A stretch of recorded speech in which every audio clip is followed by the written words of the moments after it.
부천의 한 호텔에서 발생한 화재로 7명이 사망하고 19명의 사상자가 발생한 가운데 에어매트의 안전성 논란이 커지고 있습니다. 화재 당시 7층에 있던 투숙객 2명이 에어매트로 뛰어내리다 사망하는 사고가 발생했는데 특히 에어매트가 뒤집히면서 이들의 사망에 큰 영향을 미쳤습니다. 화재는 22일 오후 7시 34분에 발생했으며 소방대원들은 화재 신고 4분 후에 현장에 도착했습니다. 7층 창문에서 투숙객이 구조를 요청하자 소방대원들은 호텔 외부 1층에 에어매트를 설치했습니다.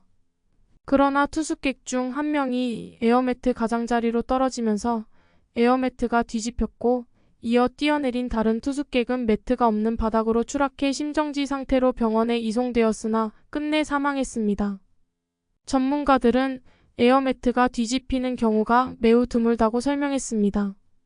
공화성 우석대 교수는 에어매트는 일반적으로 충격을 받아도 잘 뒤집히지 않는다고 말했으며 이영주 경일대 교수도 이번 사고가 이례적이라고 평가했습니다.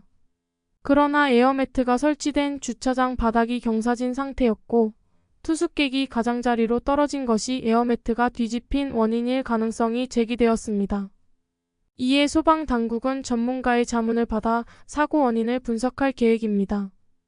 한편 현장 목격자들이 찍은 사진이 온라인에서 논란을 일으키기도 했습니다.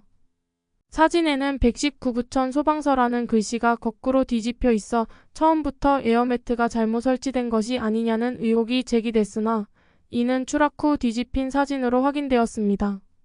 또한 소방당국의 대처 방식도 비판을 받고 있습니다. 당시 에어매트를 잡아주는 소방대원이 없었던 점이 논란이 되었으며 이로 인해 에어매트가 뒤집혔다는 지적이 나왔습니다. 소방청은 이에 대해 인원이 부족해 일부 인력만 있었고 매트를 잡아주지는 못했다고 밝혔습니다.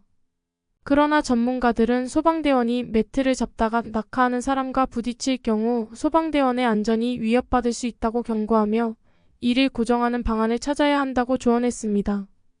에어매트의 안전성에 대한 불안감이 커지면서 일각에서는 에어매트가 고층 화재에서는 무용지물이라는 반응도 나오고 있습니다. 에어매트는 법적으로 16m 이하의 높이에서 사용하도록 규정되어 있어 고층 화재 시에는 위험이 클 수밖에 없다는 것입니다. 전문가들은 에어매트는 최후의 수단으로 사용해야 하며 고층 화재 시에는 가능한 한 피난 계단이나 피난용 승강기를 우선 이용해야 한다고 강조했습니다. 소방청은 이번 사건을 계기로 에어매트 설치와 훈련에 관한 통합 매뉴얼을 마련할 계획이라고 밝혔습니다. 그동안 각 소방서가 자체적으로 훈련을 진행해왔지만 이번 사건을 계기로 통합된 지침을 만들어 훈련을 강화하겠다는 것입니다. 이번 화재 사고는 에어매트의 안전성 문제와 소방당국의 대처 방안에 대한 중요한 논의의 계기가 되고 있으며 향후 고층 화재에서의 안전 대책 마련이 시급하다는 지적이 제기되고 있습니다.